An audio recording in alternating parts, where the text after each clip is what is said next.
Ассаламу алейкум апалар, кутман кечиңиздер менен, кандайсыздар? Келиңиздер, Салтанат, куш келипсиз. Бүгүн биз сиздер менен өспүрүм кризистери жөнүндө сүйлөшөбүз.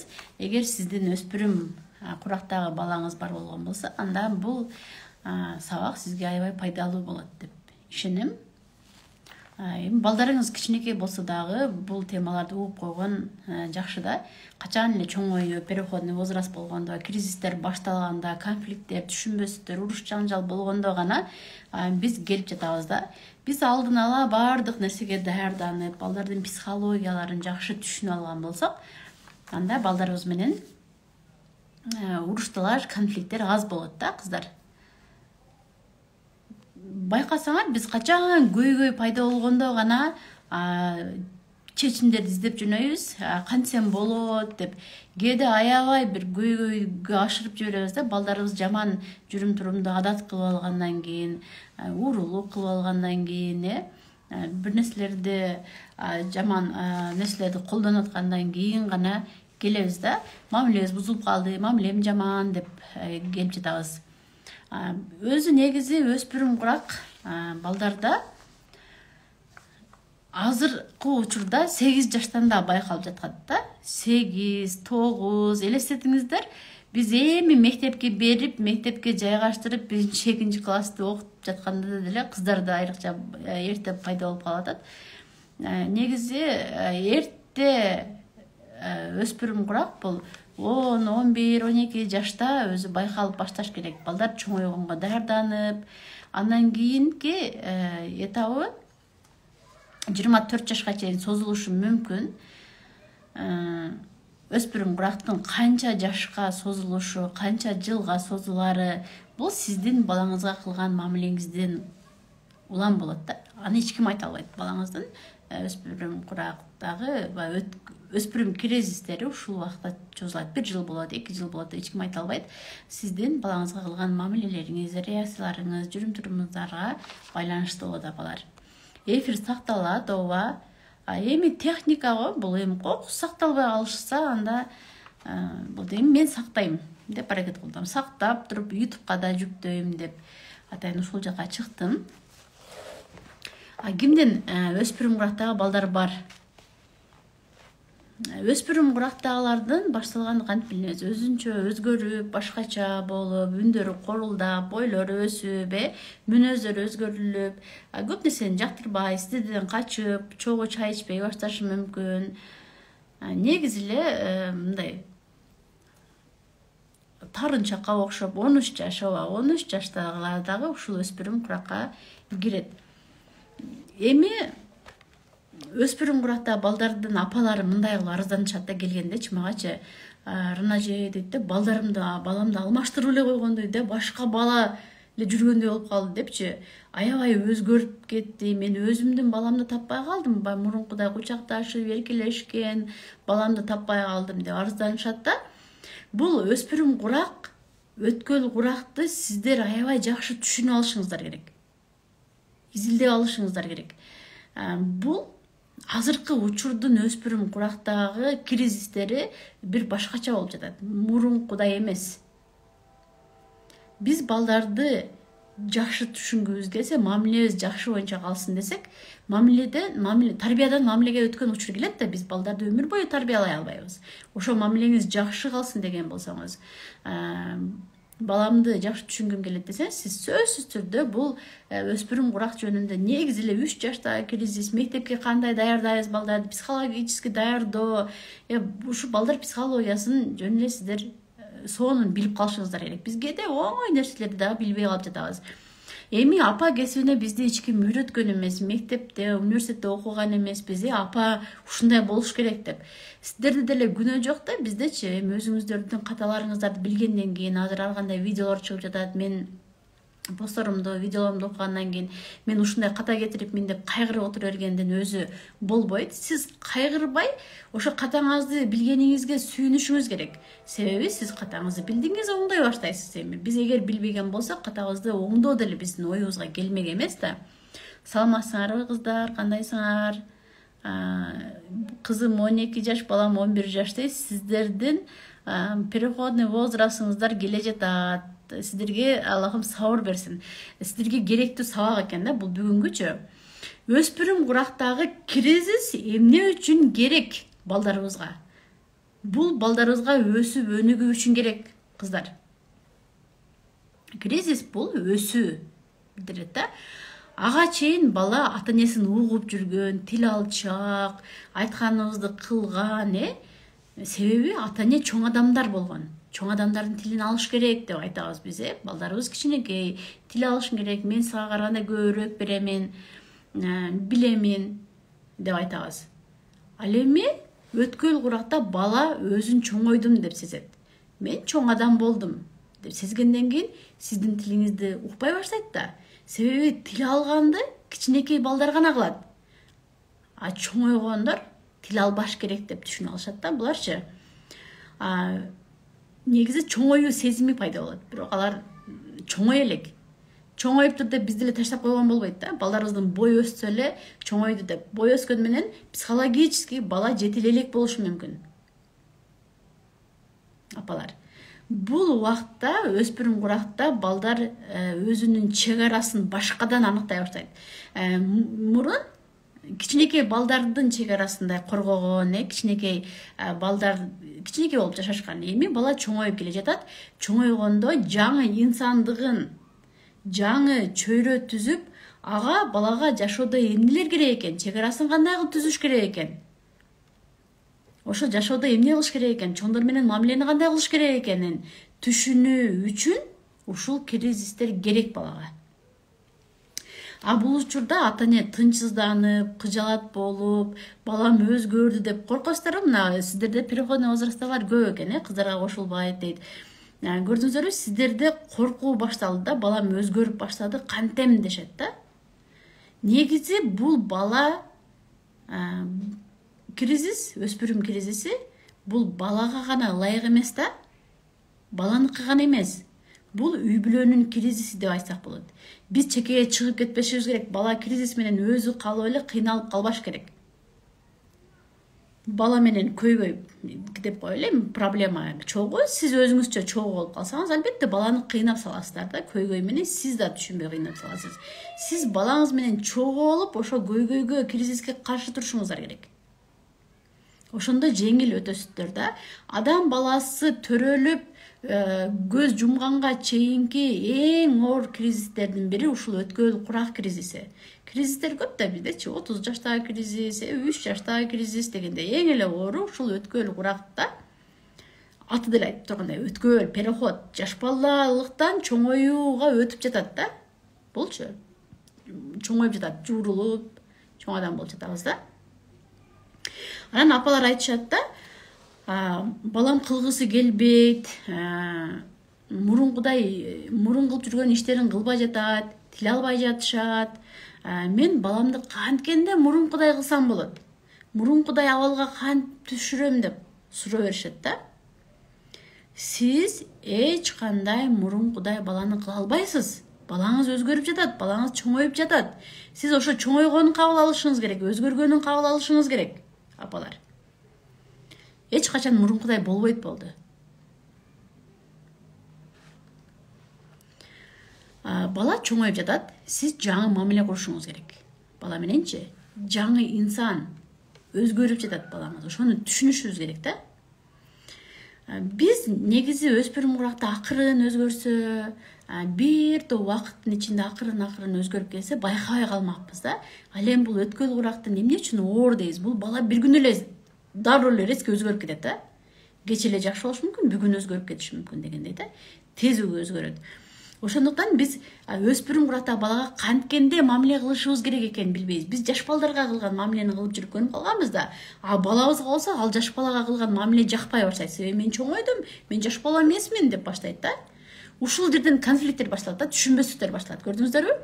Эгер сиз өспүрүм курак жөнүндө, ушул өткөл курак жөнүндө жакшы түшүнүп алсаңыз, баламдын переходный возрасты келиптир деп сиз башкача мамиле кылганга өтөсүз да.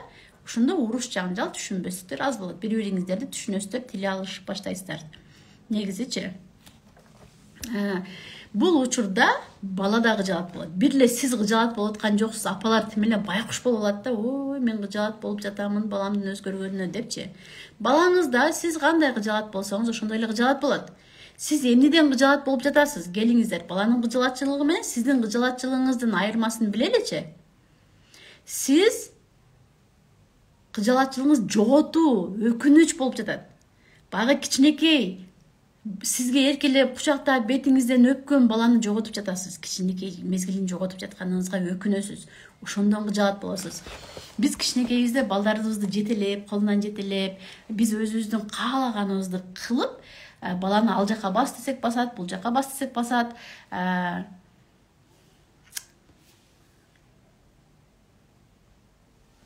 Эч качан бала тарбиялоодо конкретно айтылбайт. Эгер конкретно үйрөнгүңүз келсе, бул жерден чыгып кете бериңиз дагы. Конкретный жерлерди таап алыңыз дегендей да. Бала тарбиялоодо конкретный нерселер жок. Бардыгы майда нерседен башталат. Сиздин күнүмдүк кылган. Барып эле өспүрүм курактагыңызды бир конкретный сөз менен айтып туруп, сиз бир заматта өзгөртө албайсыз эч качан. Ошол конкреттүү нерсени айтып кыла, баламды бир күндө өзгөртөм, 2 күндө өзгөртөм дегениңизден балдарыңыздар менен сиздер келише албай келип атасыздар. Качан бир проблемалар жаралганда анан кийин дайректти жарасыздар да, сиздерчи личканы жарасыздар да. Тез өзгөргүңүздөр келсе, анда бул жерде отурбай эле коюңуздар. Бала тарбиялоодо мен жашоо өзү үйрөтө алат, мен тез үйрөтө алам деген болсоңуздар, анда өтө чоң жаңылышасыздар. Заблокировать этип эле коеюнчу. Вообще укпай эле койсун, башка жактан издей бересиң. Негизи кризис деген эмне, переходный возраст деген эмне экенин түшүнбөсөңүздөр, анда сиздерге конкреттүү түрдө бир жыйынтык чечимдин дагы кереги жок да, апалар. Чынбы? Түшүнбөйсүздөр да. Сиз жоготуудан кайгырып жатасыз. Баланын кабыл алганын өзгөрбөйсүздөр. 13 жаштагы да переходный возрасттарда. Негизи биз балдардан көптөгөн рахаттарыбыздан айрылабыз да. Балдар чоңоюп баштагандачы өзүбүз каалаган кийимди алып берип туруп, бизге жаккан кийимди бала кийип жүргөнүн көрүп рахаттанабыз да. Рахаттанчубуз. Азыр биз алып берген кийимди да кийбей калды, өзү жактырып атат. Өзү жактырган кийимдер бизге жакпашы мүмкүн. Балабызды көргөндө эле кыжырыбыз келип баштайт да. Биз да көп нерсе жоготобуз, ошондон да кайгырып баштайбыз. Эмне үчүн ата-энелерге да кыйын да, өспүрүм курактачы, себеби биз балдарыбызды чоңойгонун кабыл албай кыйналабыз.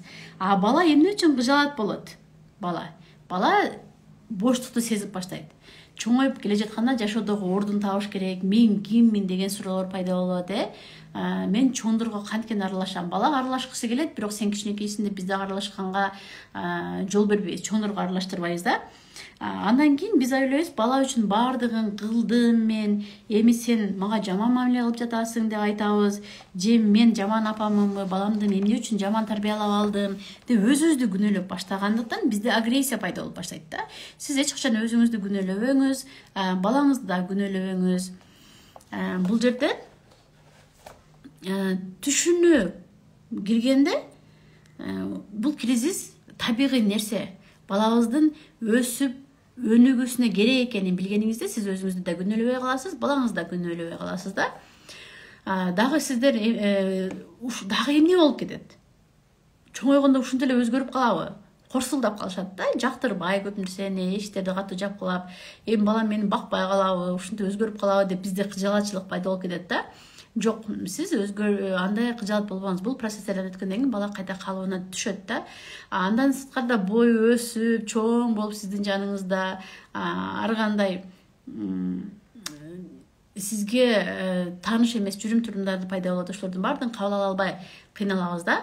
Мурун айтып өттүм го, кризис эмне үчүн жеңилирээк болгон. Айтып каласыздар го, менин переходный возрастым оңой эле өткөн, билинбей эле өтүп кеткен депчи. Өзүбүз байкабай калышыбыз да мүмкүн. Биздин апаларыбыздан сураш керек да, мен кандай болдум эле деген сыяктуучу. Биздин мебиз алдай бизди өзүбүздү актайт да, дайыма биз актайбыз. Мен ушул себептен ушундай мамиле кылганмын деген сыяктуучу. Андан сырткары дагы биз иш кылганбыз. Переходный возраст канча жаш уланат? Өзү 24 жашка чейин, 30 жашка чейин деп да айтылат, бирок мен 24 жашка чейинкисине кошулам. Мен переходный болуп жаткандаймын го, кылымдан өтүп дейт. Ооба болот. Кризис сырга канча жаштасыз сизчи?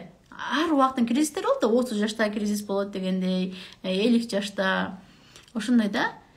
3 жаштагы кризис болот, 2,5 жаштан башталып калды, азыр баардыгы эртелеп атпайбы? 2,5-3 жаштагы балдар дагы ушундай бир айтып коемда, переходный возрастка окшогон эле мен өзүм мен чоңойдум деп сиздерди аябай сабырыңыздарды кетирет да.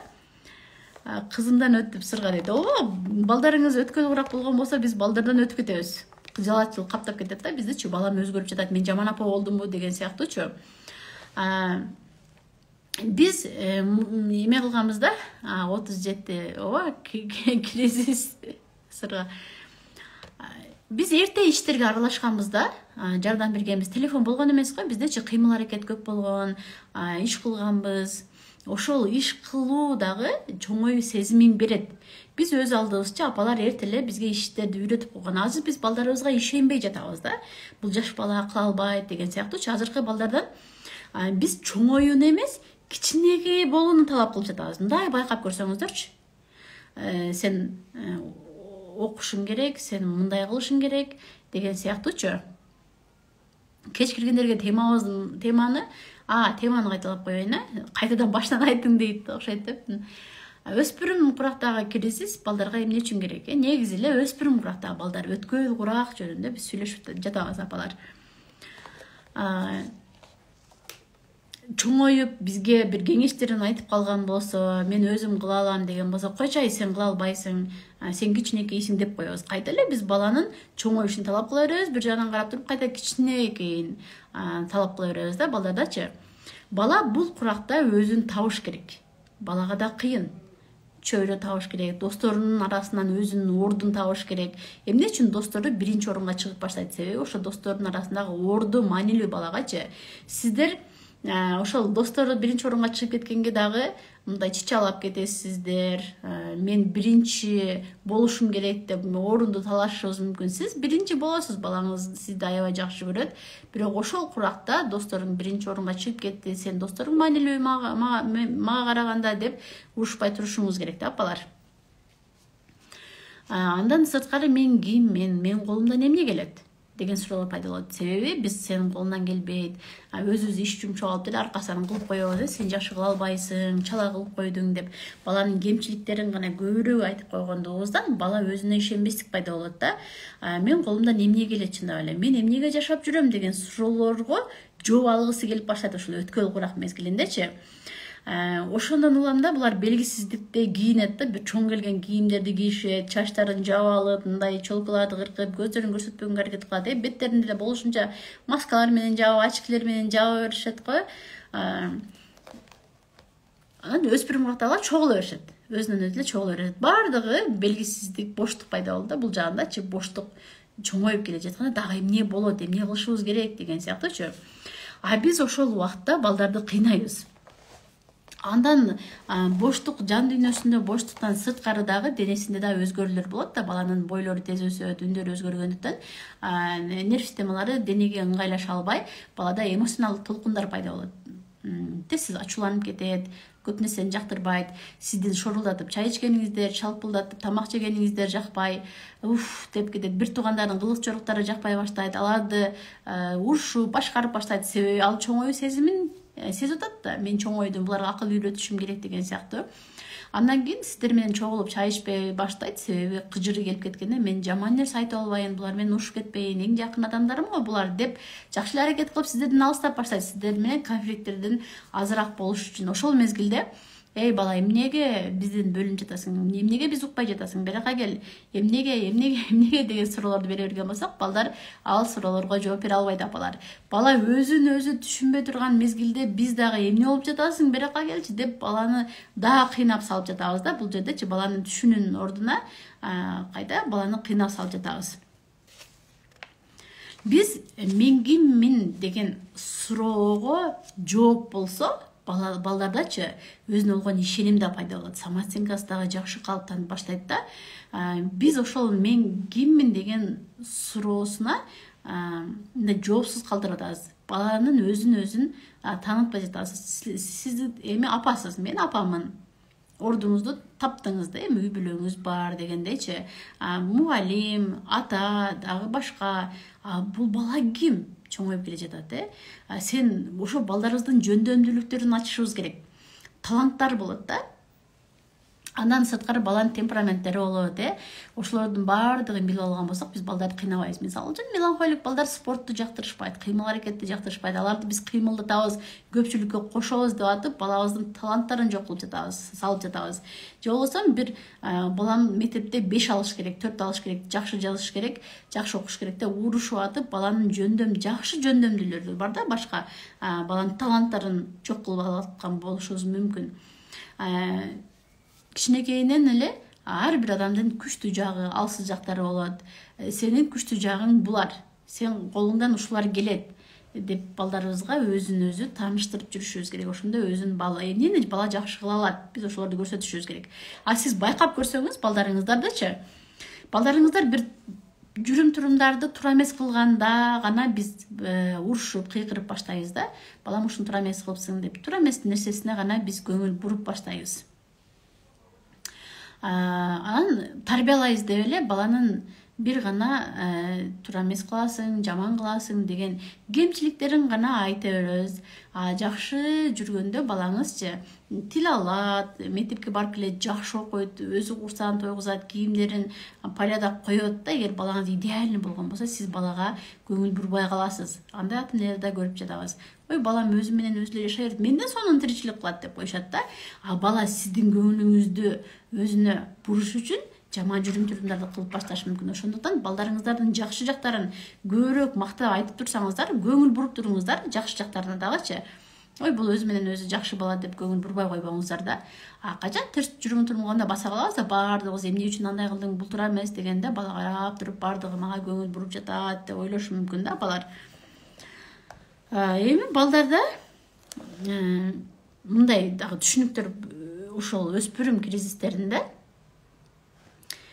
кичине болоюн десе бала, сен чоңойдуң го, сен эмне жаш болуп атасың, сен чоңоюп калдың, бизге жардам бере турган кыз. Боюң карачы, боюң бир зоңкуюп кетти, жаш бала боло бересиң деп айтасыздар. Чоңоюн десе, биз кичинер деп урушабыз. Бала ойлойт да, мен чоңмунбу же кичинекейминби деп ойлойт. Ал эми кичине деп эркелеп, кичине болуп мындай таттапата деп калса, эркелегиси келип калса, дагы урушабыз, сен эмне кичине болуп атасың? Чоңойдуңбу, чоңой деп. Чоң адам болуп, акыл үйрөтүп, аны мындай кылыш керек деп кеңешин айтып калса, же чоңоюп инилерин башкарып калган болсо, эмне сен тим эле чоңойгондой болуп мага чоңоюп калдыңбы деп да урушабыз да. Балдар деле түшүнбөйт да, же чоңойдумбу, же кичинердимби апамдын, ата-энемдин көзүнө деген сыяктуучу. Ошондуктан сиз балдарыңызга чоңоюу сезимин беришиңиз керек. Эркиндикти кичине көбүрөөк, чечимдерди чыгартып коюшуңуздар керек, үй бүлөлүк бир кеңештерге кошуп, баланын да оюн угуп коюшуңуздар керек да, чоңойгон сайынчы. Андан да көпчүлүк апалар бала ошо чоңоюу сезимин сезгиси келип, далилдеси келип баштаганда, балам чоңоюп калган турбайбы, эркиндик калып атат деп туруп дагы чыгарып салат да. Жок, андай кылбаш керек. Кээ бирөө сурап калат, равножей мен балама толук кандай эркиндик бердим, өзү менен өзүң боло бер, чоңоюпсуң, макул, бардыгын өзүң чеч деп таштап койсом, балам эмне бактысыз көрүнүп жатат, аябай маанайы ачылбай калды депчи. Себеби бул бала психологически толук кандуу жете элек да. Ошо чоңоюу сезими, бул чоңой элек дегенди билдирет да. Бул сезим гана. Ошол сезимдерин биз сездирип гана коюшубуз керек. Эркиндикти толук берип койсоңуз, бала кайта коркуп кетет да. Эмнени туура эмес кылам, эмнени туура кылдым, ата-энем мени болду, карабай коебу, текшербей коебу, мен алардан алыстап кетемби деген сыяктуу коркуулар пайда болуп, кайда силердин текшеришиңерди каалайт дагы бир туура эмес жүрүм-турумдарды кылып коюшу мүмкүн. Ата-энем мени кайда текшерсин, мага көңүл бурсун деп башташы мүмкүн да. Көрдүңүздөрбү? Мындай маанисин түшүндүңүздөрбү? Апалар, түшүндүрө алдымбы? Суроо жооп кылабыз, анан кийин суроо жоопко дагы орун келет апалар.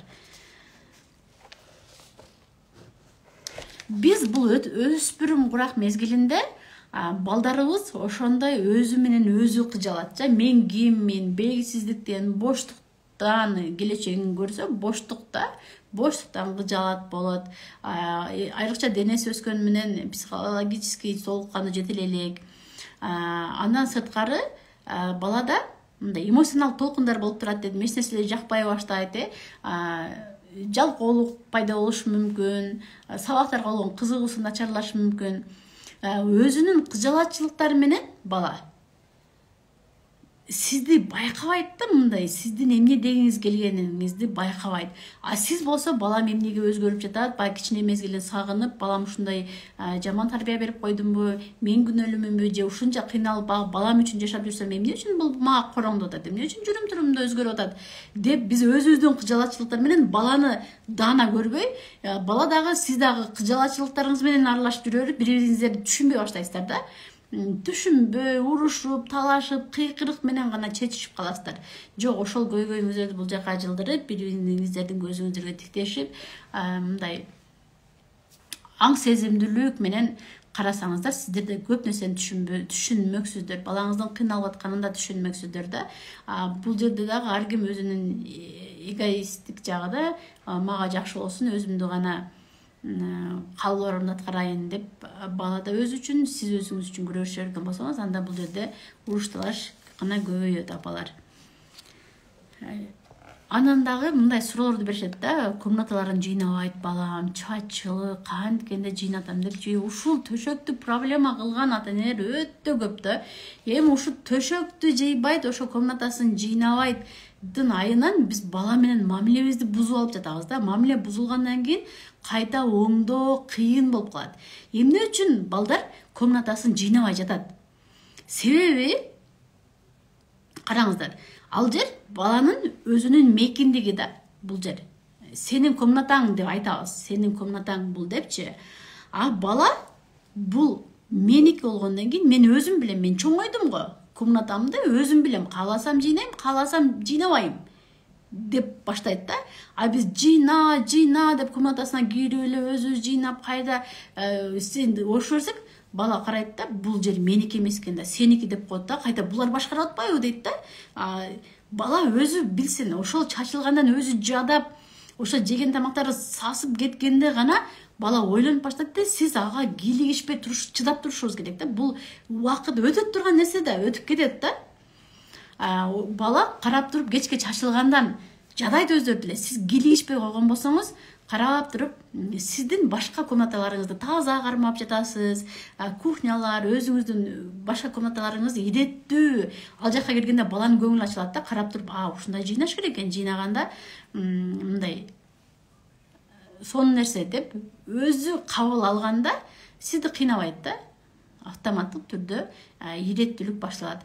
Анан балаңыз менен жакшы сүйлөшүп жатканда, ошо буюмдарын иреттүү кармаса, меси да иреттүү болот, үй чачылган сайын сенин ойлоруң да чачырайт деп, ошо жакшы маанайда гана турганда биз сүйлөшүп турганда айтышыбыз керек да. Биз ушул эле сен ушундай тура эмес кыласың, жыйнашың керек, аны кылышың керек деген кереги жок талаптар көбөйүп кетип жатат да. Анан балабыз ойлойт, чоңоюп келаткан бала, мен ата энемдин тилин алсам, мен жаш бала болуп калам. Мен жаш бала эмесмин го, мен чоңоюп калдым. Чоңойгондор чоңдордун тилин албайт. Тил албашым керек, мен чоңойгонумду далилдешим керек деп ойлоп баштайт да. Караңыздар, бул жердечи. Макул, сен чоңойдуң, ушул мейкиндик сеники, комната сеники деп коюш керек да. Анан дагы балдарыңыздын өзүнүн жан дүйнөсүн коргоосу келет. Комнатама кирбе, мен таккалап кир десе да апалар чалкасынан кетип, мен эмне өзүмдүн баламдын комнатама кире албаймбы деп дагы апалар арызданып келишет да. Эми бул жерден бала өзүнүн назик жан дүйнөсү да ошол эле комната баланыкы болуп жатпайбы? Башка эч нерсе баланыкы эмес да. Жок дегенде ошол комната. Анан балага дагы буюмдарды жанагындай баалуу кылып бартабайт, буюмдарын бартабайт, жогото берет, сындыра берет деп айтабыз да. Балдарга бир буюмду алып бергенден кийин биз ошол буюм сеники, сен өзүң каалагандай аны колдонушуң керек дегенди берсек, балага буюм меники экенде ошол буюмду баалаганды үйрөнүп баштайт да. Биз буюмду алып берип алып эле андай кылып ойно, булдай кылып ойно деп, даже оюндарына баскан турганда, тамак ичкенден баштап бардыгына эле кийлигише беребиз да. Биз алдын ала үйрөтүп койбойбуз. Качан ошо туура эмес кыймыл аракетин көргөндө гана кийлигишип баштайбыз. Биз алдын ала үйрөтүп койгон болсоңуз, анда бала дагы туура жагын тандап баштайт. Бул жерде өспүрүм куракка келгенде апалар, балдарды сүйүп коюу гана аздык кылат да. Сүйүү, эркелетип койгон аздык кылат. Балага жардам керек. Өспүрүм куракта кризистеги балага жардам керек, и өзүңүзгө да жардам керек апалар. кыйналып эле жүрө бербестен бул переходный возраст жөнүндө кеңирээк маалымат алып коюңуздар. Кыздардыкы кандай болот, эркек балдардыкы кандай өтөт деген сыяктуучу. Өспүрүм куракта аябай эркиндикке умтула беришет, эркиндик толук кандуу берип койгон болсоңуз, анда бала аны колдонуштан коркуп кетишет, кыжаат болуп кетишет. Кайтачы? Ошондуктан мындай ортолукту карманыңыздар, өтө толук кандуу эркиндик берип каалаганында жаша дебейчи. Андан дагы өспүрүмдөрдүн өнүгүүсү боюнча ошо өзүнүн комнатасы, өзүнүн компаниясы, достору, жеке достору болушу мүмкүн. Андан кийин бир плакаттарды илип, эмблемаларды илип, бир кумир туткан адамдардын сүрөттөрүн илип, футболисттерди болушу мүмкүн, спортсмендерби, баягындай үйлөрүнө толтурушу мүмкүн, ар жерге кое бериши мүмкүн да. Ошол мезгилде сиз дагы уруша бербеңиз балдарыңыздычы. Бул балдарыңыздын өзүнүн жан дүйнөсү да. Буларчы балага ошол нерсе жагып атат. Эгер үйүңүздө мындай белгилер жок болгон болсо, анда балаңызды сиз кысып жаткан жоксузбу, балаңыздын орду жокпу? Ошону ойлоп көрүңүз, апалар. Азыр суроо жооп кылабыз. Апалар, мектеп башталып атат, бардыңыздар, мектепке даярдыктар болуп жатабы, кандай даярданып жатасыздар? Канча убакытка созулганы аны эч ким билбейт. Нурия, бул сиздин мамилеңизге байланыштуу болот. Балага кылган мамилеңиз, реакцияларыңыз сиздин жүрүм турумуңузга байланыштуу болот. Балаңыздын өспүрүм өткөн урагы канча жашка созулары. Албетте мүмкүнчүлүк беришибиз керек. Кичинекей чечимдерди чыгартып коюшубуз керек балдаргачы. Сиздерге сонун жаңылык. Аябай пайдалуу сааттар болду. Бандай даяр эмес адам бул сөздөрдү эми түшүнүп билген сөздөр деп ойлошу мүмкүн, бирок билген болсоңуздар амал кылбай жатышыңыздар мүмкүн. Ушуларды эле жашооңуздарга киргизип алсаңыздар, балдарыңыздар менен жакшы мамиледе болмоксуздар да. Өспүрүм кризистер жөнүндө сиздерге жакшы эле инсайттарды берип кеттим деп ойлойм. 5-сентябрда менин окуучу курсу деген курсум башталат. Бул жакта балдарды мектепке психологиялык жактан даярдоо, китеп окууга балдарды канткенде кызыктырабыз. Кичинесинен эптеп эмнелерди биз колдонуп башташыбыз керек. Сабакка кандай кызыктырабыз, бүгүнкү эфир сакталат албетте. Андан кийин баланын чөйрөсү. Балдарыбыз буллингке кабылып жатат, достору менен мамиле кыла албай жатат, ушундай чөйрөгө өзүнүн ордун кандай табыш керек. Бул тема болот. Андан кийин тема баланын өзүнө ишенимдүүлүгүн кантип күчөтөбүз, өзүнө ишенимдүү кантип кылабыз. Бар курстун темаларын айтып берип атам да сиздергечи. Өтө сонун курс, жаңы курс даярданып жатат. Эгер сиздин балаңыз мектепте окуп аткан болсо, анда ар бир апага бул курс керек. Андан кийин 10 тема бар да. Бала жана акча. Акчаны балага кантип беришибиз керек. Акча менен мамилесин канткенде оңдош керек. Деп бала менен акчада тема бар. Андан кийин адат. Биз эмне үчүн балдарга жакшы адаттарды пайда кылбай жатабыз? Адаттарды пайда кылып койсоңуздар эле, ал адаты кете берет да. Балага дайыма өзүнө керектүү адаттарды пайда кылышыбыз керек. Жөндөмдүүлүк, өзгөчөлүгүн балдардын байкашыбыз керек. Ушулардын бардыгы бар. Андан кийинки тема дагы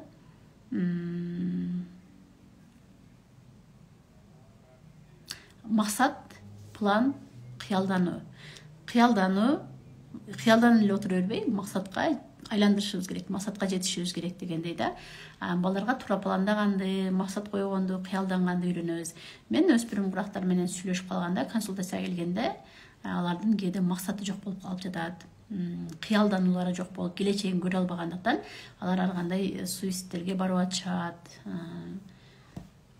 Эчтеке кызыгуусу жок болуп жатат, келечектен коркуу гана пайда болуп жатат. Ой, жашоо кыйын, кыйналасың, жашоо оңой эмес, азыр менин алдымда эркелеп жүрө бересиң деген сөздөрдү айтып коюп, балдар чоңойгондон коркуп калышты, келечектен коркуп калышты. Жашоо кыйын, жаман деген түшүнүктөр менен аябай кыжаат болуп калып атышат да.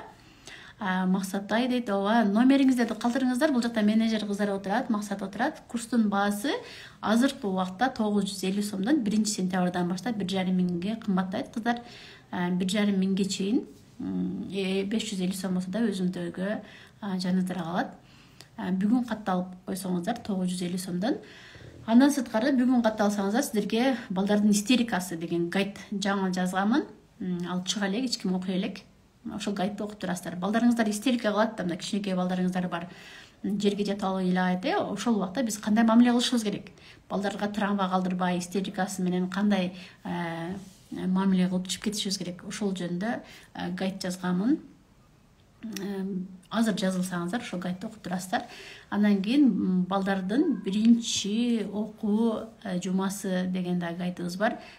Биринчи окуу жумасында кантип даярданабыз? Ал гайд дагы берилет. Азыр алып бүт элек, дәрди алып жатат. Ал эртең менен бүгүн балдардын истерикасын аласыздар. Баасы 950 сом. Курска катталсаңыздар, номер таштасаңыздар, сиздер менен азыр менеджер кыздарым байланышат. Келиңиздер, суроо жооп кылалы. Суроолоруңуздарды бериңиздер. Суроо жооп рубрикасы. Эртең да сиздер менен түз эфирге чыгам. Өспүрүм курак жөнүндө сиздерге кызык болдубу? Балам өтө ашыкча беришен, тапкан нерсесин досторго берет, акчасын да алдан эле жүрө берет. Мектепке эч эле баргысы келбейт, только футболго барам дейт, жооп берип коюңузчу дейт. Эгер мектепке эч эле баргысы келбеген болсо, балаңыз мүмкүн корккондон ашыкча беришен болуп жаткан жокпу? Алдан эле акчасын алдан эле жүрөт депчи, мындай коркогураак болушу мүмкүн да. Алар уруп коебу, мени кошпой коебу деп коркуп кетип берген болсо, ошон үчүн баргысы келбейт. Эгер достор менен мамилеси жакшы болгон болсо, анда барат болчу да. Кыздарга кандай тарбия бериш керек? Кыздарга негизи кыздардын назиктигин жоготпошубуз керек. Кыз төрөлгөндө эле бул эне боло турган адам деп балага бир башкача мамиле кылып башташыбыз керек да. Өзү кыз менен эркек балдардын тарбиясы 5 жашка чейин окшош эле кетет. Бардыгы бирдей эле. Аларга бизге ден соолугу керек, бир нерселерди кызыктырышыбыз керек.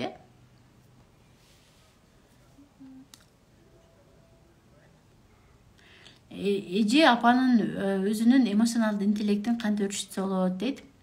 Мен менен жолукса болот. Албетте сырга менин жеке консультацияларым бар. Саатына 2000ден жазылсаңыздар болот.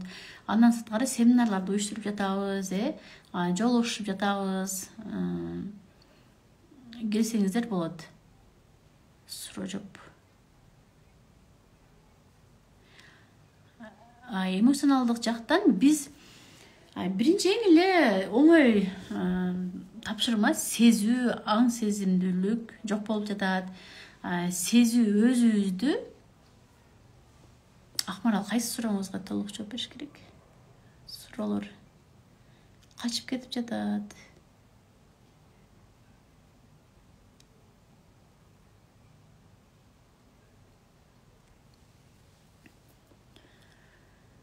Албетте достор менен сүйлөшүңүз.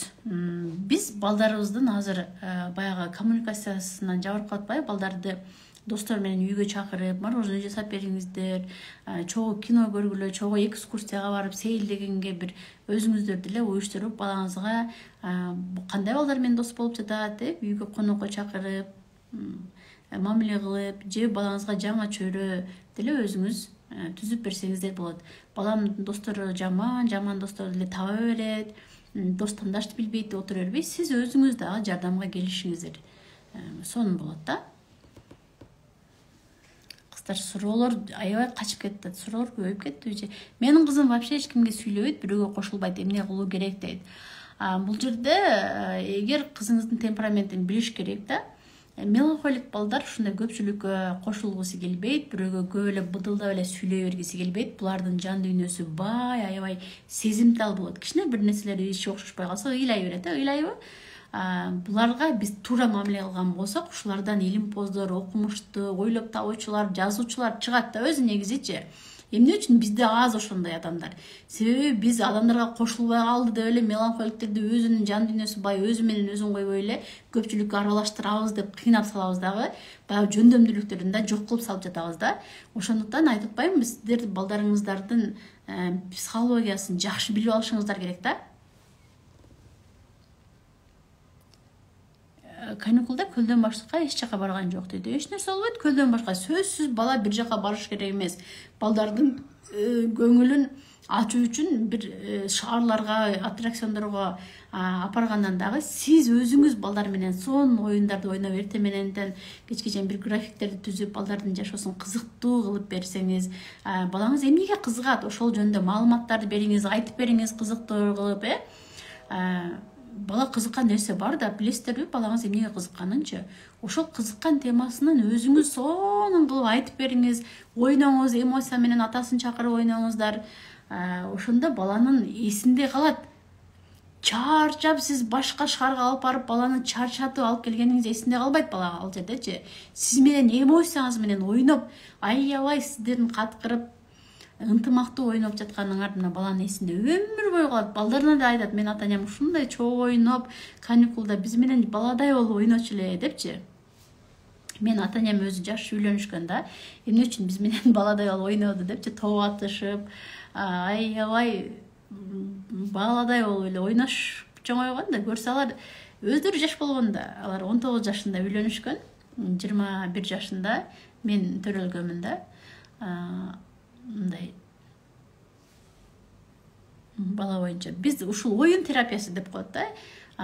Эгер балдарыңыздарга жардам берсек, биз оюн аркылуу деле чыгарып, оюн терапиясын колдонушубуз мүмкүн. Терапиялардын түрлөрү бар да. Сиз деле өзүңүз сөз, апа сөзүнүн терапиясы да аябай балага жакшы таасир берет. Травма берип алдым, балама туура эмес тарбия ала алдым деген болсоңуз, өзүңүздүн сөздөрүңүз менен ушул оюндар аркылуу көп нерседен алып чыгып кетсеңиздер болот. Бала оюн аркылуу кесип тандайт, оюн аркылуу чоң жашоого даярданат, адамдар менен баарлашканды үйрөнөт. Биз оюнду бир алаксытуучу эле нерсе катары, болбогон нерсе катары көрө беребиз да. Оюн эле дей беришет бул балдарга. Оюн эле керек деп эле урушуп беребиз го. Тескерисинче сиз дагы бала менен кошулуп ойноп, ошол оюн убакта тиричиликти унутуп, сиз дагы бир жыргап, мындай жеңилдеп каласыз да.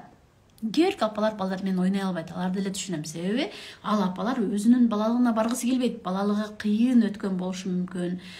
Көбүрөөк баягы урушуп, уругуп же башка бирлөрдүн колунда чоңоюп калган апалар өзүнүн балдар менен ойногондо жүрөктөрү лакылдап ойногусу келбейт, балдар ойноп атканда ачуусу келип кетиши мүмкүн. Себеби алардын өзүнүн балалыгы оор болуп калганда, бул учурда апа өзү менен өзү иштеш керек.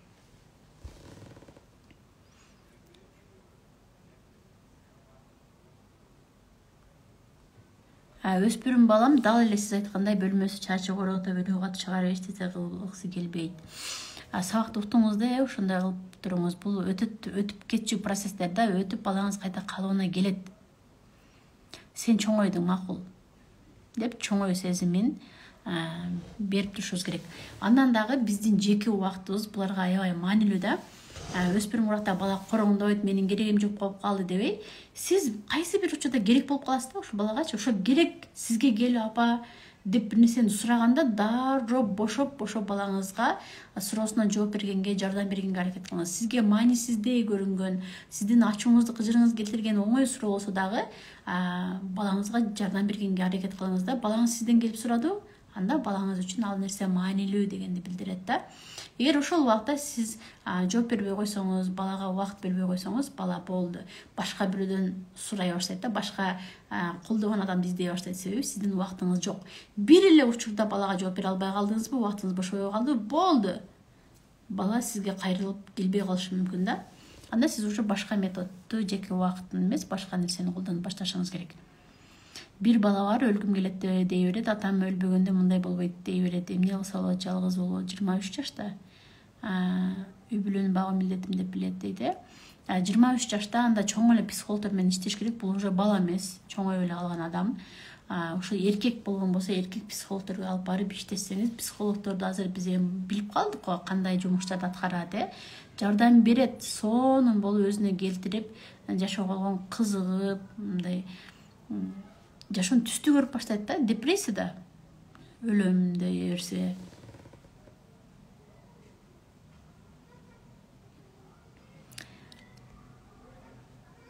кандай Венера эмеге чыкпадыңбы эфирге? Кел, бизге конокко келбейсиңби? Суроо жооп кылып атабыз. Менин балдарым нерсесин ордуна койбойт, туш келди жерге таштап кое берет. Кызым да ошондой, калем, чач, буручтар ар жерде жата берет, сүйлөй берип шашап кетем ордуна кой деп. Орду барбы? Голова болит. Сенин башың оорубасын, иттин башы оорусун. Саламатсызбы? Балам быйыл 7-класс английский курска бар десем футболго эле барам деп атат. Кандай кызыктырсам болот дейт. Мындай кылып кызыктырыңыз. Балаңыз футболго кызыгат экен, футболго алып барыңыз. Сөзсүз түрдө футболго барсын бала. Андан кийин балам сен ушу футболду жакшы ойноп жатасың, жылыш жакшы, сен футболист болуп кеткенден кийин чет мамлекеттерге чыксаң, английскийди билбей жүрөсүңбү? Өзүң тренерлер менен англисче ошо тил үчүн калып кетпейсиңби? Ошондуктан тилди кошо үйрөнүш керек. Сен чет мамлекеттерге чыгып ойносоң, тренерлериң бүт англис тилде сүйлөйт да, башка тилде. Ошо тилиң үчүн калып кетпе деп айтсаңыз, балаңызды любой нерсеге кызыктыргыңыз келсе, азыр балаңыз эмнеге кызыгып жатат, ошого байлашыбыз керек да, дарочу. Причем эмеде ушундай сөз бар да, иттин башы оорусун деп коет. Номерлерди алып атасыңарбы? Максат, номериңиздерди таштасаңыздар, биз сиздер менен байланышабыз. Өзү 5-сентябрда курс башталат. Бүгүн катталсаңыздар, ага чейин гайдтарды, бонустарды берип турабыз. Скидка менен каттала аласыздар.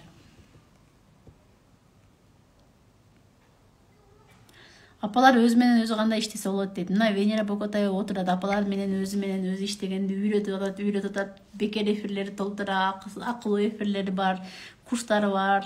Бул суроолор менен Венера Бокотаевага келсеңиздер, өтө билимдүү, сизге туура чечим чыгарганга жол көрсөтүп берет. Ооба, Венера түп-түз. Балам баарын идеалдуу болушун каалайт. Бирөөлөрдүн кичине минус жагын көрсө эле, андай болбойт дей берип эле балдарга жакшы аралаша албайт. Балам бир нерсе кылып койчу десем, колумдан келбейт дей берет. Эмне кылсам болот дейт. Өзүнө ишенимдүүсү жок экен да, колумдан келбейт дей берген болсочу, өзүнө ишенимдүүлүгүн пайда кылышыбыз керек. Балам баарын идеалдуу болушун каалайт. Ошон үчүн биз балдарга өзүнүн күчтүү жактарын, алсыз жактарын, башка адамдардын деле алсыз жактарын, күчтүү жактарын, баардык адам бирдей эмес, ар бир адамдын өзүнүн маанайлары, сезимдери болот экендигин түшүндүрүп, мындай айтып берсек, бул балаңыз азыр кичинекей да, баардыгы эле окшош болуш керек, мындай өзүндөй болуш керек деп ойлойт да. Өзү эмнени ойлосо, башкалар да ошондой ойлош керек деп, ар бир адамдын өзүнүн ою, көз караштары бар экендигин түшүндүрүп беришибиз керек да. Ооба, Венеранын курстары бул жакта бойдоктор отурган болсо, менин татыктуу мырзам деген курс башталат. Венера Бокотаеванда 5-сентябрда катталсаңыздар болот, апалар. Турмушка чыгам деп бойдоктор Венера Бокотаеванын курсуна келдиңиздер. Баламды тарбиялайм, мектепке жакшы окушун каалайм десеңиздер, бала болгондон кийин мага келесиздер. Биринчи негизи апалар мени илеттеп алып, жан дүйнөңүздөрдү илеттеп алып туруп, анан бала тарбиясына келишиңиздер керек да. Же өзүңүздөрдүн тынчыңыздар жок болуп турган болсо, бала тарбиялоону окусаңыздар деле түшүнбөй калышыңыздар мүмкүн. Менде 5 балам бар, чоңдору кыздар, кийин эркек балдар. Мен базардамын, чоң кызым кичинекей болгусу келет, мени жакшы көрбөйсүз дей берет дейт. Айсалкын, мына балаңыз, кызыңыз өзү эле айтып жатат да, мени жакшы көрбөйсүз деп айтты, сизден мээрим күтүп жатат, кызыңыздын сүйүү тили кандай, сизди кучактап, жакшы көрөм деп айтыңыз, жардам бериңиз. Андан дагы ошо кыз болгон, чоң кыз болгон жакшы экен, бардыгына жардам берет деп тиричиликтин баардыгын үйүп койгон болбойт. Турмушка чыккысы келбей, балалуу болгусу келбей, көпкө чейин жүрүп калышы мүмкүн да. Кыздарчы. Андан кийин дагы, ой, рано же кыз болгон сонун турбайбы деп сырдашам деп өзүңүздүн сырыңызды айтып эле кызды кыйнап койбошуңуз керек. Сиз кызыңыздын пайдасы үчүн дос болушуңуз керек да. Кыз сизге сырларын айтып, сүйлөшө турган болуш керек да.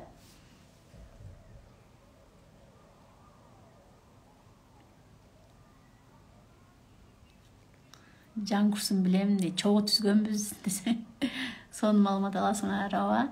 Мектепке барбайм, окуйм деген бала менен эмне деп сүйлөшсө болот? Эмне үчүн мектепке барбайм деп жатат да, сырга ошону сүйлөшүш керек да. бир себептер бар. Себебин тааш керек. Биз балдарды мектепке даярдаганда, азыр 1-класска бара турган балаңыздарды алдын ала мектепте экскурсия кылып, бул биринчи тааныштырабыз да балдарды көп нерселер мененчи. Ошо биринчи таанышканда мындай жагымдуу сезимдер кала турган кылып жакшы тааныштырып коюшубуз керек да. Бул мектептен сен көп нерселерди үйрөнөсүң, кандай пайдаларды алат, кирип, бул класста отурат деп ушундай экскурсия кылып тааныштырып койсоңуздар, үйдө туруп мектеп барат, эми мен да окуйм бул менен деп өзүбүздүн алып отурсак, бала деле мектепке баргысы келбейт да. Андан кийин китеп окутканда, тапшырмалар жаздырганда сөзсүз уруш жаңжал болот да. Баланы тапшырма аткар дегенде эле сиздин урушуп атканыңызды элестейт, тапшырма аткарардан мурун эле урушду элестеп, баланын жүрөгү түшүп, качып баштайт да. 7,5 жаштагы кызым бир кылган ишинде ката кылса эле кайра кылбай кылгандан корком, мен дайыма ката кылам дей берет дейт. Жок, сиз айтыңыз, ар бир адам ката кылат. Мен деле ката кылганмын кичинекейимде. Сен бара-бара үйрөнө бересиң. Ката кылган бул эч нерсе эмес, ката кылып гана өнүгүү болот деп айтыңыз. Катадан коркпош керек да.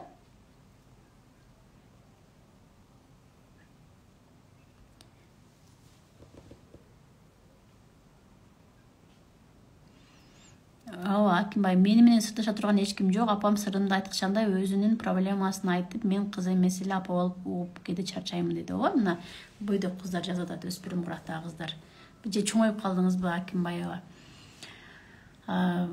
Бул өтө кыздарды кыйнап коет да. Биз өзүбүздүн сырыбызды айтып жеңилдеп алабыз. Болду да. Кыздыкын укпай жатабыз. Сиз кызыңыз менен дос болгонуңуз жакшы, бирок кыздын пайдасы үчүн дос болушуңуз керек да. Биз өзүбүздүн пайдабыз үчүн дос болуп жатпайбызбы?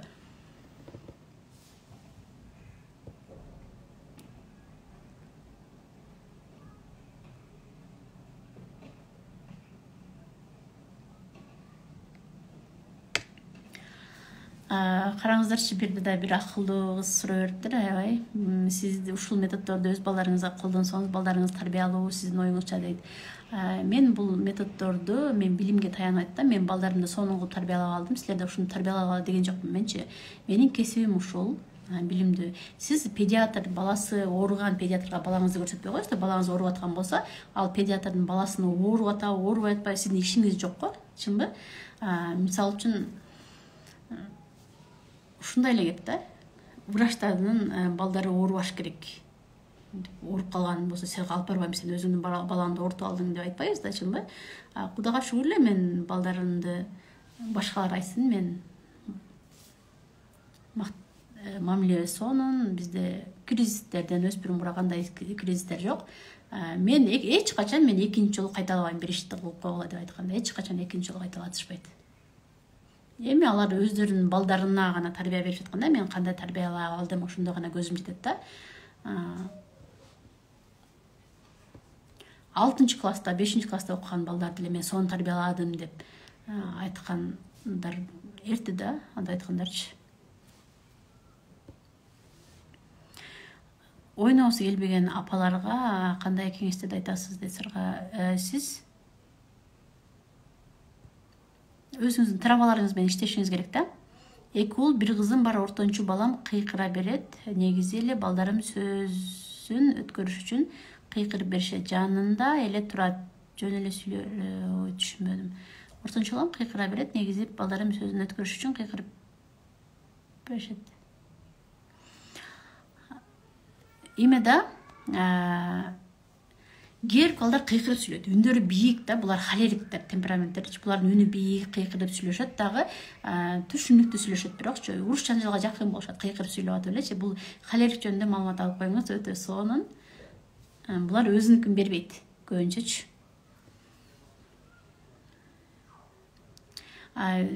Балдарды канткенде мээримдүү кылып чоңойтобуз, канткенде ыймандуу кылып чоңойтобуз. Биз өзүбүздө болгон нерсени гана балдарга куябыз да. Сизде мээримдүүлүк барбы? Үй бүлөдө мээримдүүлүк болсо, сиз күйөөңүз экөөңүздөрдүн бири-бириңиздер менен мээримдүү болсоңуздар, балага өткөзүп беребиз да. Үйдө сиздерде мээримдүүлүк жок. Мээримдүү бол десеңиз балаңызга, кантип мээримдүү болуш керек экендигин бала билбейт да. Ошондуктан биз үлгү болуп көрсөтүшүбүз керек. Сиздин башкаларга кылган мамилеңиз, балдарыңызга кылган мамилеңиз бүт ошо балдарыңыз үлгү алат. Сиздин жүрүм турумуңуздар менен калыптанат. Баланычы. Менин балдарым уже кичинекей эмес, кыздар. Мен эң кичинекей балам 19 чыкты, Манас университетинде 2-курста окуйт. Чоң балам 20 чыгып калды, ал МУКта окуйт. МУКта 2-курс болуп калды. Эки балам тең 2-курс, алар 1 жаштан да уда.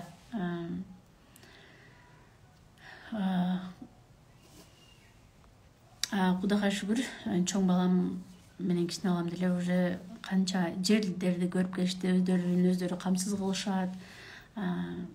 Франция, Германия, Нидерландия, Турциянын 3 шаарларына ушундай кыдырып жүрүшөт, саякаттаганды жакшы көрүшөт, сабактарын дагы жакшы окушат. Эми ушунчалык болот. Главный биз сөзсүз ийгиликтүү бир миллионер, бай, бир депутат эмес. Биз негизинен биздин максатыбыз жөнөкөй адам болуу, жүрөгү тынч инсандарды тарбиялоо да. Балдарыңыздар бул жашоодон өздөрүн бактылуу сезип жашаш керек. Биз азыр мына балдар менен ойной албайм, мен самооценкам начар, агрессиям бар деп биз канчалаган убактыларыбызды, травмаларыбызды кетиребиз деп жылдаган убактыларыбызды коротуп жатабыз, жылдаган убактыларыбыз. Сиздин балдарыңыз ал нерселерге жылда убактыларын коротпой, дары эле ийгиликтерди багындырып, жан дүйнөсү тынч, өзүн өзү камсыздай ала турган инсан болушун кааласаңыз, азыртан аракет кылышыңыздар керек да. Быйыл 1-класска барат оглум, акыл кеңештериңизди берип коесузбу дейт. 1-класска барганда биринчи азыр ошо тааныштырып кетесиз, мектеп деген эмне, достук, ал жакта балдар, ар кимдин маанайы ар кандай болушу мүмкүн. Биринчи окуу башталганда балдар аябай эмоцияга бай болушат да. Ошо балдарыңыздарды сөзсүз угуп коюшуңуздар керек. Болбогон нерсени сүйлөй бересиң, жалат болот, 1-класска барган болсо, ушуга дагы жалат болосуңбу деп сизге болбогон нерсе көрүнүшү мүмкүн. Балаңыз үчүн маанилүү нерсе да. Бир жыл ичинде балдарды аябай угуп коюшуңуздар керек, эмоция менен угуп коюшуңуздар керек. Анан депчи балаңыз сизге көп сүйлөтүңүз да. Биринчи жумалыгындачы. Менин кызым 9 жашта өз оюн айта албайт, айткандан коркот, кантип эркин сүйлөөгө үйрөтсөм болот дейт да.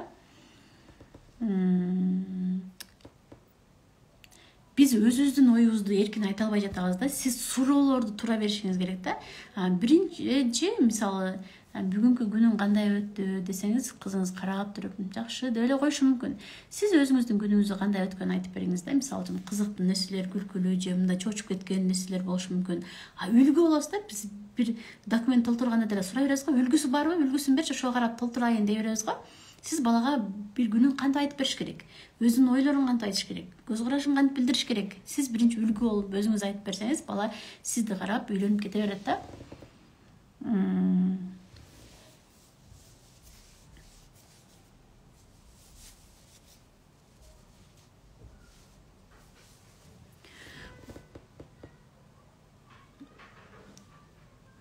Балдарыма акчаны туура иштетүүнү кантип үйрөтөйүн? Сразу жеп коюп жатышат. Ошон үчүн күнүгө акча бербеңиздер, бир жумалык кылып бериңиздер. Мисалы үчүн күнүгө канча бересиздер азыр? 50 сомдон берген болсоңуздар, бир жумада 50 сом канча болот? 200 сомду бир жумага жеткизесиң. Бир күндө жеп алабы? 4 күн ачка жүрсүң, бербеңиз. Сиз сөзүңүзгө кат турушуңуздар керек. Биз апалар деле балдарыбызды эртеси акча берчи, мен жеп алдым деп сиздин араңыздан өтүп алдайт, кучактап, эркелетип алдаса эле, алданып кетип акчаны мечи деп берип коебуз дагы. Балдар кубанып, сүйүнүп кетет. Баланын сүйүнгөнүнө биз кубанып отура беребиз да.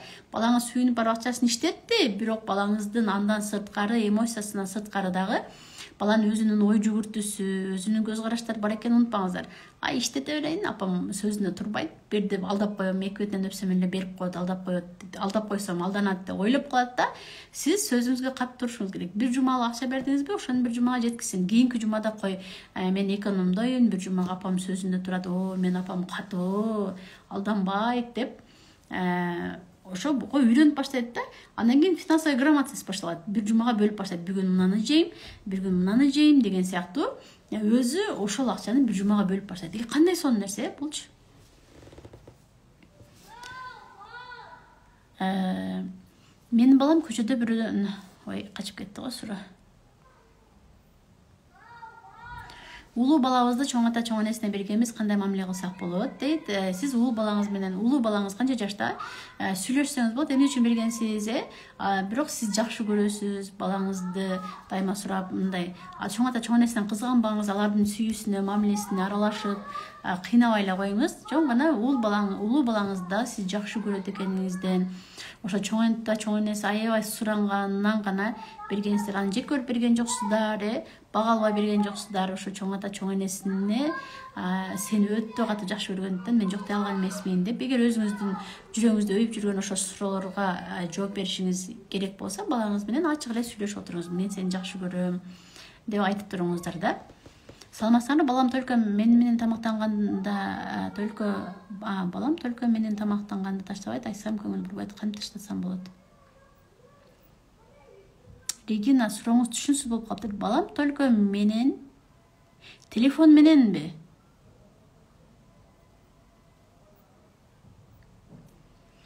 Баламдын сүйлөшкөн кызы мага жакпай калса эмне кылам дейт. Сизге эмнеси жакпай калды?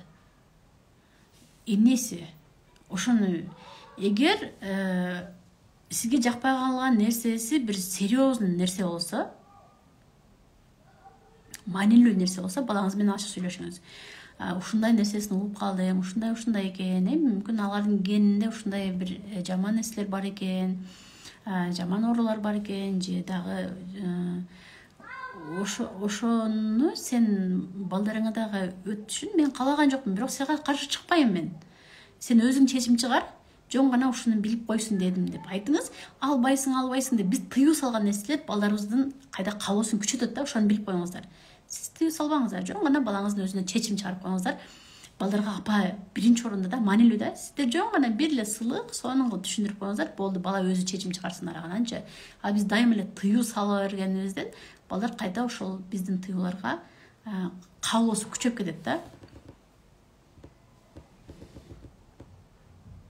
Баламдын кайда жүргөнүн, эмне кылганын текшере берет дейт. Кудай жалгасын, текшере бергени жакшы эмеспи? Балаңызды баш оту менен тапшырыңыз. Ошо кыз башкасын сүйөт экен да. Балаңызды сүйгөн кыз балаңызды жакшы карап алат да.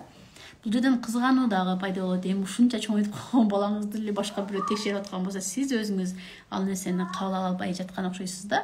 Биз балдарыбызды кое бергенге даяр болушубуз керек, апалар. Сепарация кылышыбыз керек. Ошондо гана балдарыбыз ийгиликтүү болуп өзүнүн үй бүлөсүн жакшы багып кете алат да. Балам классташтары менен тил табыша албайт, кыйкырат, досу жок, 12 жашта үйлөнбөйм дейт, телефон чук койт, эчтеке кызыкпайт, үйлөнбөйм дейт. Үйлөнбөйм, 12 жашта эле кызды сүйүп калгандан кандай үйлөнөт экен? Ага кыжалат болбой эле коюңуз. Достор менен тил табыша албайт. Эмне үчүн тил табыша албайт? Кыйкырат. Бул да холерик окшойт. Холериктердин өзүнүн чындыгы болот да. Баланын чындыгын бала менен жакшы сүйлөшүп койсоңуздар, ошо чындыгын айтат да, баланын чындыгын айтканда сиздер аларга кошулуңуздар. Баланын көзү менен караңыздар ошол окуялардычы. Бул холерик балдарга эч ким кошула албайт да, кыйкыра берет, сөзгө түшүнбөйт деген үчүн достор менен да достоша албайт. Сиз дагы түшүнбөй кыйнасаңыз, бала аябай жалгызсырап кыйналат да.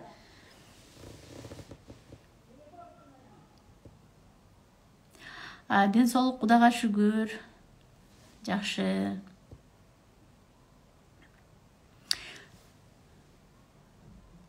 Чоң баламы көп уруп койчумун кичирегинде дейт. Эми ал нерсеге кайгырбай эле коюңуз. Мүмкүн сиздин урушканыңыз балага жакшы жагына өзгөрткөндүр да. Кээ апалар мындайбыз да, апалар. Баланы бир жумага энесиникине таштап кеттиңиздер дагы, ушу энесиникине таштап койдум, бир жума травма алып калбады деле, кыжаат болуп эле өзүңүздөрдү күнөөлөп эле отура берет экенсиздер да. Ошол нерсени ачык сүйлөш керек бала мененчи. Балаңыз үчүн ошол бир жумалык күн эң сонун күндөр өткөндүр. Жаңы достор тапты, чоң энеси каалагандай тамактар жасап берди, эркелетти. Балаңыз үчүн ал бир жума өтө сонун күн болгондур да. Сиз эле ойлоп аткан болушуңуз мүмкүн. Менде окуган окуучуларым айтып калышат да, курстарымда окугандарга суроолорду, тапшырмаларды берем да. Ошондо бир апа айтат, кызым менин кайсы кылган мамилем жакпайт, кайсы жерде мен туура эмес кылып койдум деп сураганда, мен ойлогомун дейт да, магазинден бир нерсе алып бербей коюп, кызым аябай ыйлаган дейт да, ошол нерсе эсине калып кетти го, ошону айтат го десем, аны аябай эстеген жок дейт. Сиз чоң энеме уша бериңиз, каалагандай булар тил албаса ошо жериңизде уруксат берип койгондон бери чоңунан бизди тынбай урушуп калды. Сиз ошондо эмне үчүн уруксат берип койдуңуз бизди уруш деп? Уруксат бербешиңиз керек болчу, биз сиздин балдарыңыз болгондон кийин деп айткан. Аябай таң калдым деп атканда. Ошондой эле балаңыз эгер өзүнүн туура эмес кылып койгонун билсе, сиздин урушканыңызга травма албайт. Эми травма алып калат экен деп эле балдарыбызды туура эмес жүрүм-турумдан уурдап атса деле урушпай отура берген болбойт да. Апалар, эгер жаман жүрүм-турумда кылып аткан болсо, анда бул кылганың туура эмес, бала, көзүңдү ач, биракка келчи деп сүйлөшсөңүздөр болот. Балдарды урушкандан деле коруп калдык деп урушпай. Туура жол көрсөтүү биздин милдетибиз. Сиздин реакцияларыңызга карап гана бала өзүнүн туура эмес кылып атканын билет, туура кылып атканын билет да. Биз унчукпай койсок, реакция кылбай койсок, бала туура кылып атам, туура эмес кылып атам, да улантсам болобу, улантпасам болобу деп түшүнбөйт да. Байкасаңыздар, балдарыңыздар бир нерсе кылып коюп эле дароо сиздерди карайт го, мынтип. Апа көзүн карайт да. Сиздердин реакцияңыздарды күтөт. Балачы.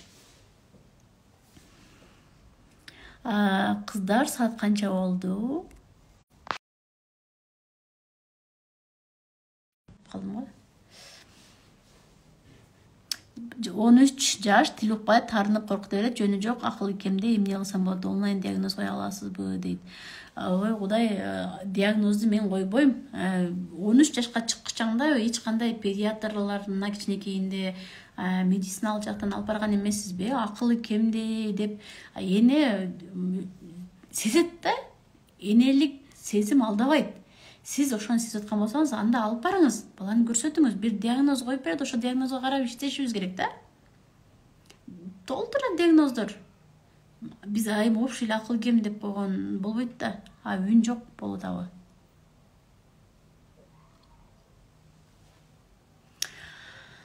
Угулбай калды дейт. Анда мейли, коштошом. Жашап калыңыздар.